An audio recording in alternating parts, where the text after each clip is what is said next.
The Nephilim, Anunnaki, and Olympian gods. Is this a secret that will never be revealed to us? We know from ancient texts that the Olympian gods were supposedly extraterrestrial, that is, Anunnaki, Nephilim.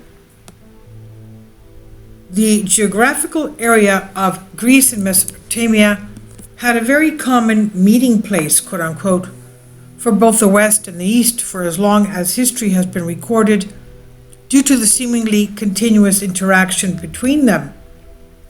It should come as no surprise that cultural aspects were shared among themselves, although Sumerian influence in ancient Greece was rarely mentioned or analyzed in the main academic space, perhaps because it's simply not widely known.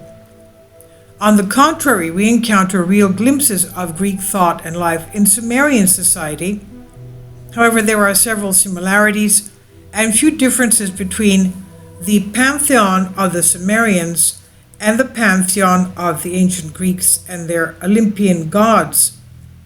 Kindly support my Patreon account since YouTube has again demonetized my YouTube channel.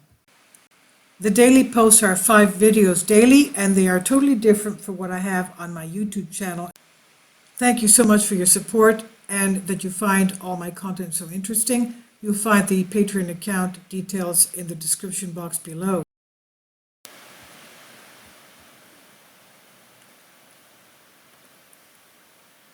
A simple example is the story of Prometheus and Pandora, where the first one opposed the supreme god Zeus, stole the fire. He opposed the supreme god Zeus and stole the fire for the sake of the people. So Zeus created Pandora, who later opened the famous box that brought suffering to humanity. Then she closed it and only hope was left in it. Prometheus was punished in the Caucasus with an eagle eating his liver, and later Hercules released him.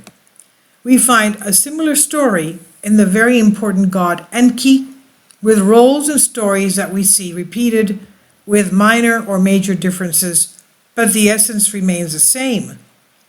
Another common feature is the well-known story of the flood with Noah, or Deucalion, and Pyrrhus, which exists both in Sumerian myths but has been promoted especially through the Old Testament, and the vast majority of people consider it as original and authentic, while essentially it is a differentiated repetition of the previous ones.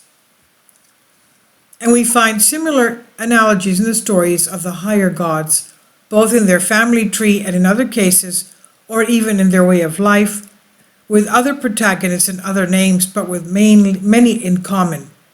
So what happened? Do the Anunnaki, the gods of the Sumerians, together with the Olympian gods and the other gods of Greek mythology, share something in common? Could they be identified? Could these two cultures, and perhaps many others in the world, be based on the same world culture? Please leave your comments, and thank you for your support. I've translated this from a Greek article for you.